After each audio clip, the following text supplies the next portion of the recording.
सनातन परंपरा में श्रावण मास में की जाने वाली कावड़ यात्रा का विशेष महत्व होता है। हर साल लाखों श्रद्धालु सुख समृद्धि की कामना लिए इस पावन यात्रा के लिए निकलते हैं। इस साल सावन माह की शुरुआत 22 जुलाई दिन सोमवार से हो रही है। ऐसे में कावड़ यात्रा की शुरुआत भी इसी दिन से होगी, जिसका समापन 2 अगस्त को सावन शिवरात्रि पर होगा। श्रावण के महीने में कावड़ को लेकर जाने और शिवलिंग पर जल चढ़ाने की परंपरा बेहद पुरानी है। शिव भक्त कावड़ को बांधकर कंधों पर लटकाकर अपनी मूल स्थान के शिवालय में लाते हैं और फिर यहाँ के शिवलिंग पर गंगा जल अर्पित करते हैं। हिंदू मान्यताओं के अनुसार सबसे पहले कावड़ यात्रा की शुरुआत भगवान परशुराम ने की थी।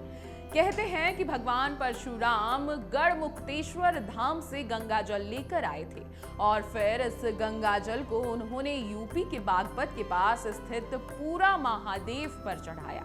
भगवान शिव को समर्पित इस कावड़ यात्रा में श्रद्धालु पवित्र गंगा जल का या फिर किसी नदी विशेष का शुद्ध जल अपने इष्ट देव को चढ़ाते हैं। कहा जाता है कि पवित्रता और संकल्प के साथ की गई इस यात्रा से प्रसन्न होकर कल्याण के देवता भगवान शिव अपने भक्तों पर अवश्य ही कृपा बनाते हैं और उनकी सभी मनोकामना पूरी करते हैं। लेकिन ध्यान रहे, कावड़ यात्रा के कुछ नियम भी होते हैं जिन्हें तोड़ने पर न सिर्फ यात्रा अधूरी रह जाती है और उसका पुण्य फल भी नहीं मिलता। जी हाँ, अगर आप भी इस सावन में कावड़ यात्रा पर जा रहे हैं तो कावड़ यात्रा के कुछ नियम हैं जो आपको जानना बेहद जरूरी है। सबसे पहले आपको बता देते हैं कि कावड़ यात्रा के दौरान बगैर स्नान किए कावड़ को स्पर्श करना मना होता है, इसलिए नहाने के बाद ही अपना कावड़ लेकर आगे बढ़े। भगवान शिव को समर्पित इस यात्रा के दौरान कभी भी कावड़ को जमीन पर नहीं रखा जाता।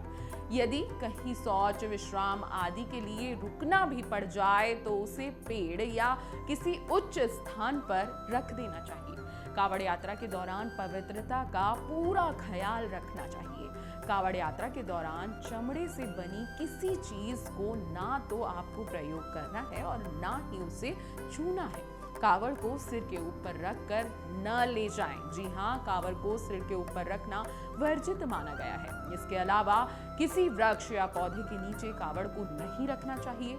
भोले के भक्तों को कावड़ यात्रा के दौरान गलत शब्दों का प्रयोग, क्रोध या विवाद नहीं करना चाहिए। कावड़ यात्रा के दौरान बोल बम और जय शिव शंकर का जयकारा या फिर शिव मंत्रों का जाप करना चाहिए।